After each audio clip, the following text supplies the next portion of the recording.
World Economic Forum in Davos, Ukrainian President Volodymyr Zelenskyy delivered what may be his harshest public indictment of Europe yet, accusing the continent of hesitation, division, and strategic weakness as the war with Russia enters its fourth year.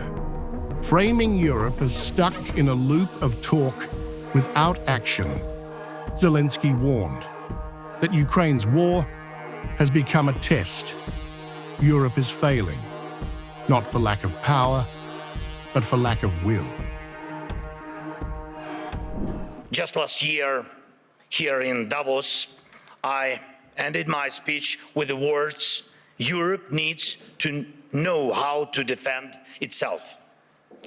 A year has passed, and nothing has changed.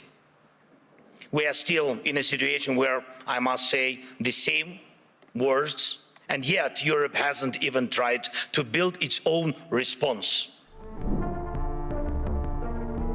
Zelenskyy repeatedly contrasted Europe's slow decision-making with decisive American action, suggesting the continent no longer shapes events, but reacts to them. His remarks echoed a familiar Russian narrative, a Europe dependent on Washington, unsure of itself, and unable to act independently. Europe loves to discuss the future, but avoids taking action today, action that defines what kind of future we will have. That is the problem. Why can President Trump stop tankers from the Strait fleet and seize oil, but Europe doesn't? Russian oil is being transported right along European shores. That oil funds the war against Ukraine.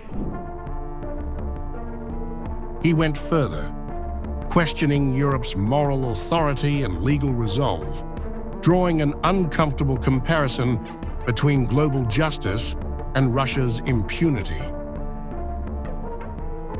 President Trump led an operation in Venezuela, and Maduro was arrested, and there were different opinions about it, but the fact remains Maduro is on trial in New York. Sorry, but Putin is not on trial. And this is the fourth year of the biggest war in Europe since World War II. And the man who started it is not only free, he is still fighting for his frozen money in Europe.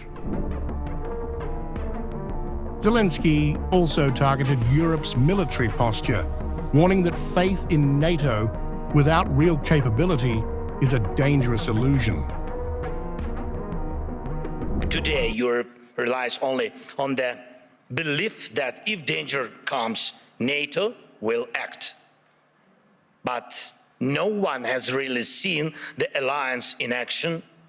If Putin decides to take Lithuania or strike Poland, who will respond?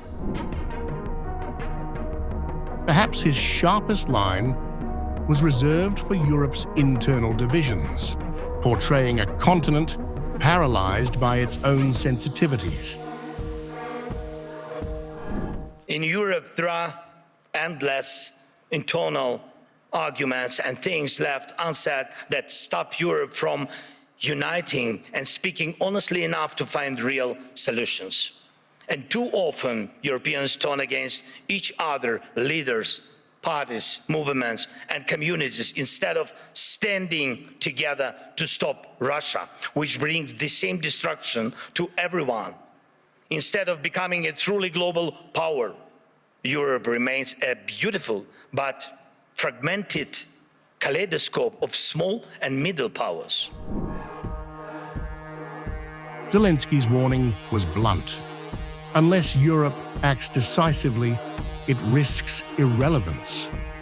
In language that Moscow is likely to seize upon, Ukraine's president openly questioned whether Europe today is a power that shapes history or one that merely reacts as events overtake it